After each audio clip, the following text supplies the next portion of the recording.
Hello bachcho, let us look at the question. The question says bacteriophage protein coat was labeled by growing E. coli on. Let us look into it.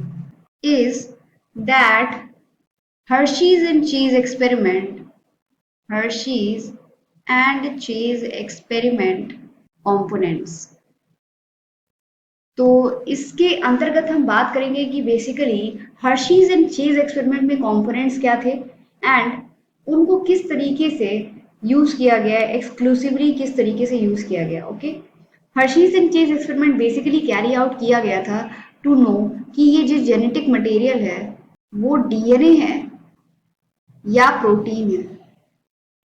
Alright, so as to carry out this study, what the scientist did was that उन्होंने दो bacteriophages को अलग अलग medium में introduce करा दिया।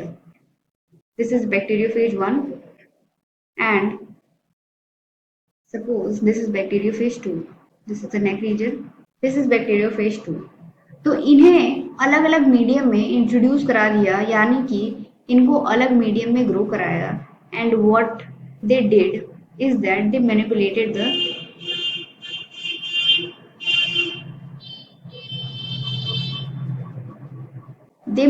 The protein and DNA structure. How they manipulated? Let us look into it. इन्होंने क्या किया बेसिकली कि इन्होंने रेडियो एक्टिव फॉस्फोरस के मीडियम में और रेडियो एक्टिव सल्फर के मीडियम में इन्हें ग्रो कराया। एंड रेडियो एक्टिव फॉस्फोरस यानी कि P32 और रेडियो एक्टिव सल्फर यानी कि P35। जब इन्होंने इसको इसमें ग्रो कराया इन मीडियम में, तो व्हाट हैपेंड कि इनके सल्फर यानी कि जहां जहां सल्फर प्रेजेंट था उसमें ये सल्फर इनकलकेट हो गया, this radio active sulphate. Okay, this sulphur got inculcated.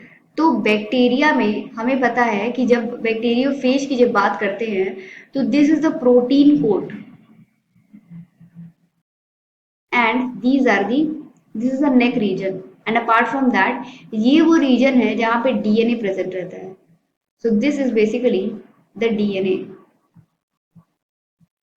तो जहां पे डीएनए था और इंट्रोड्यूस कराया गया जिसको इस मीडियम में जिसमें कि P32 था, तो डीएनए में देखने को मिला कि radio active matter, radio active isotope introduce हो चुका है और इनकलकेट हो चुका है डीएनए के स्ट्रक्चर में।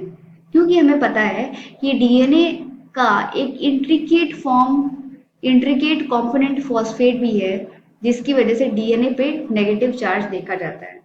ऑलराइट, तो after the introduction of this nutrient और you can say into this medium, हमने देखा कि इस बैक्टीरियोफेज में डीएनए में रेडियो एक्टिविटी पाई गई और इस बैक्टीरियोफेज में प्रोटीन कोड में रेडियो एक्टिविटी पाई गई।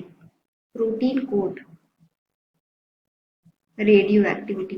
अब बेसिकली देखना ये था कि जब इन बैक्टीरियोफेज को अटैच कराया जा रहा है ई कोलाई से, when they are allowed to get attach to this E coli, तो हमें देखना था कि ई कोलाई में जो जेनेटिक मटेरियल प्रेजेंट रहता है उसके साथ इंटीग्रेट करके कौन